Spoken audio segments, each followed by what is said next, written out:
다윗의 시입니다. 1절, 2절 다윗의 촉구죠. 참 재밌습니다. 자기 영혼에게, 자기 속에 있는 것들에게, 내 속에 있는 것들아. 자기 속에 있는 게 뭐겠습니까? 지성, 감성, 의지, 그리고 자신의 육체. 이걸 객관화해서 촉구한다는 게 참 재밌습니다. 내 영혼아 어찌하여. 그래, 시편에 이런 것들이 참 많죠. 이게 우리가 훈련되어야 될 영성인 것 같습니다. 자기 영혼에게 말 걸기. 우리가 뭐 사람들이 요즘 불안해하고 초조해하고 그냥 뭔가 허겁지겁 사는데, 자기 자신을 돌아보고 자기 자신에게 말을 걸고 하면 참 삶이 여유가 있고 풍요롭겠다, 그런 생각이 듭니다. 가난, 특별히 일가 수도원에서 앞으로 해야 될 일이 자기 영혼에게 말 걸게 하는 것.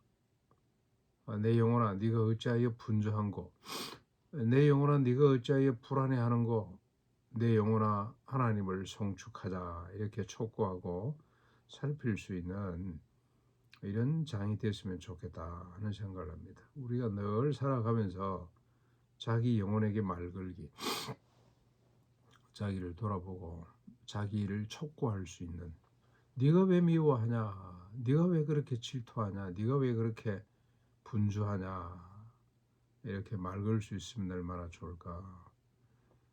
근데 이제 다윗은 자기 영혼에게, 그리고 자기의 모든 것들에게 뭘 촉구합니까?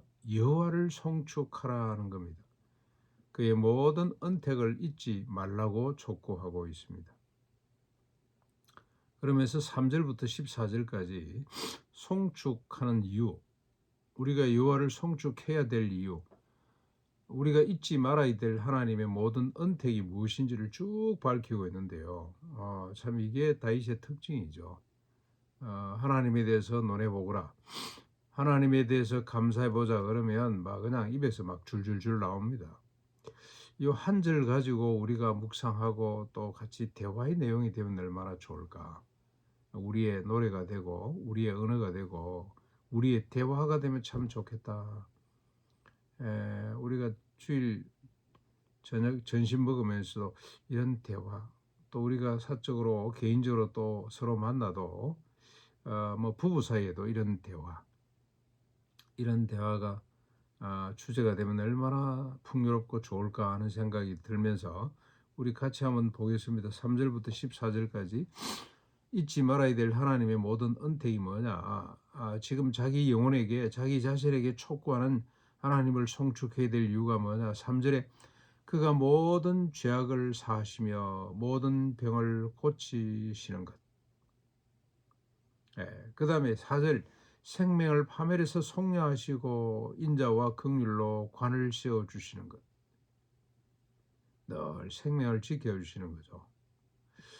우리 개인적으로도 보면 아마 이런 고백들을 하지 않을 수가 없을 겁니다. 저도 가만히 보면 하나님이 저 생명을 지켜주셨구나, 파멸해서 저를 건져주셨구나, 하나님의 인자가 저를 감싸고 있었구나, 이런 생각들을 하지 않을 수가 없습니다.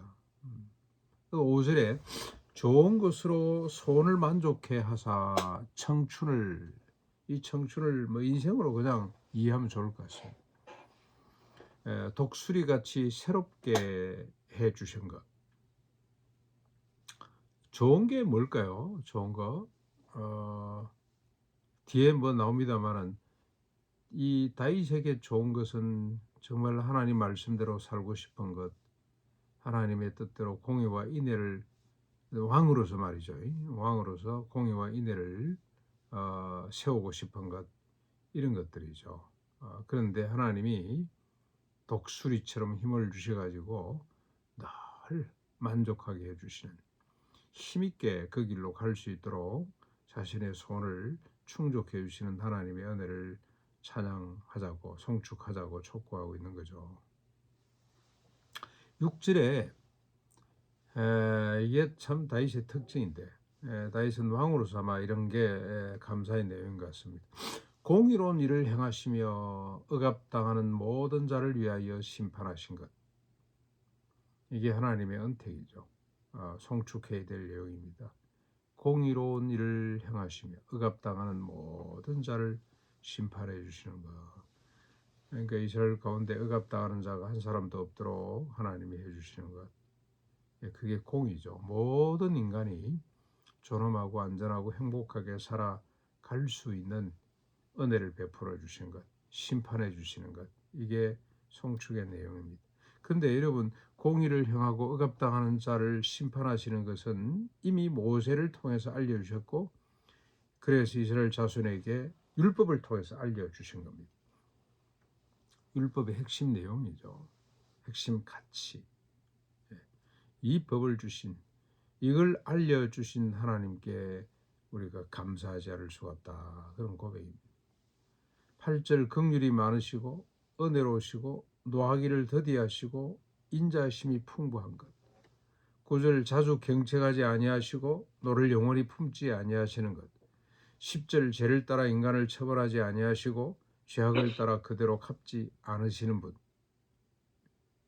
이는 하늘이 높음 땅에서 높음 같이 그를 경외하는 자에게 그의 인자심이 크신 것. 이게 송축의 내용입니다. 동이 쇠에서 먼 것 같이 12절입니다. 인간의 죄가를 멀리 옮기신 것. 13절 아버지가 자식을 긍휼히 여김같이 여호와께서는 자기를 경외하는 자를 긍휼히 여기시는 것. 14절 왜 하나님이 이렇게 긍휼을 베푸시고 인자를 베푸시는가? 하나님이 인간의 체질을 아시기 때문에. 인간의 체질은 또 어떤가? 단지 먼지뿐임을 하나님이 기억하시기 때문에 이렇게 긍휼을 베풀어 주신. 결국은 뭡니까? 자기 잊지 말아야 될 하나님의 모든 은택, 송축해야 될 내용. 그 내용은 인간이 얼마나 연약한가, 먼지같이 연약한 존재인데 하나님이 그 인간을 버리지 아니하시고 끝까지 품고 계시는 하나님의 인자심. 그걸 송축하지 않을 수가 없는 거죠. 다윗의 믿음은 자신의 자신된 것, 인간이 인간된 것은 전적으로 하나님의 은혜임을 알고 믿었던 믿음의 소유자였습니다. 어떻게 알았을까? 다윗은 율법의 목숨을 걸고 지키려고 했기 때문에. 율법이야말로 개인과 인류를 복되게 할 수 있는 하나님의 지혜라는 사실을 알고 그 율법에 자신의 생애를 걸었기 때문에, 그래서 자신이 뭘 깨닫게 됩니까? 율법을 가까이 들여다 볼수록 전적으로 부패하고 타락한 죄인, 단지 먼지뿐임을 깨닫게 되었습니다.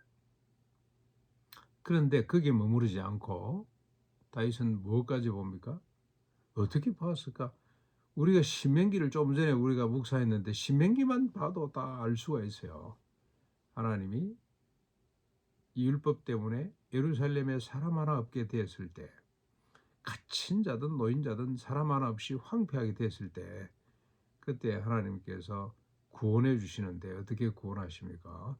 마음의 할례를 베풀어 주시사 하나님의 모든 율례를 행할 수 있도록 해주신다는 그 구원을, 다윗은 아마 그 구절을 읽을 때마다 주먹을 쥐고 하나님 감사합니다. 하나님 빨리 이 구원을 이루어 주십시오라고 그렇게 간구했을 거라는 생각이 듭니다. 자신이 먼지뿐임을 깨달았는데 자신의 처가를 멀리 옮기시고 새롭게 하사 청춘을 독수리 같이 기쁘게 하시는 하나님의 구원을 알고 믿고 소망했기 때문에 이런 노래를 부를 수밖에 없는 거죠. 이런 노래를 줄줄이 그냥 외칠 수밖에 없었다는 생각이 듭니다. 오늘 우리는 다윗보다 더 영광스러운 사람이죠. 다윗은 3직 가운데 하나밖에 못 받았어요. 왕직. 그런데 오늘 우리 예수 믿는 사람들은 어떻습니까? 십자가 부활로 거듭난 우리 성도들은 3직을 다 받았죠. 왕 같은, 제사장 같은, 선지자 같은 사람들이 됐습니다. 우리가 3배라는 것은 완전수라고 보고, 완전히 다윗은 그림자를 보고 노래했다면 우리는 실체를 보고 노래하는, 다윗은 거울을 보는 듯이 희미하게 봤지만 우리는 주님을 얼굴과 얼굴을 대면하고 보는 것처럼 분명하게 보는 자로 다윗보다 더 영광스러운 노래를 부르는 우리가 됐으면 좋겠다는 소원을 갖습니다.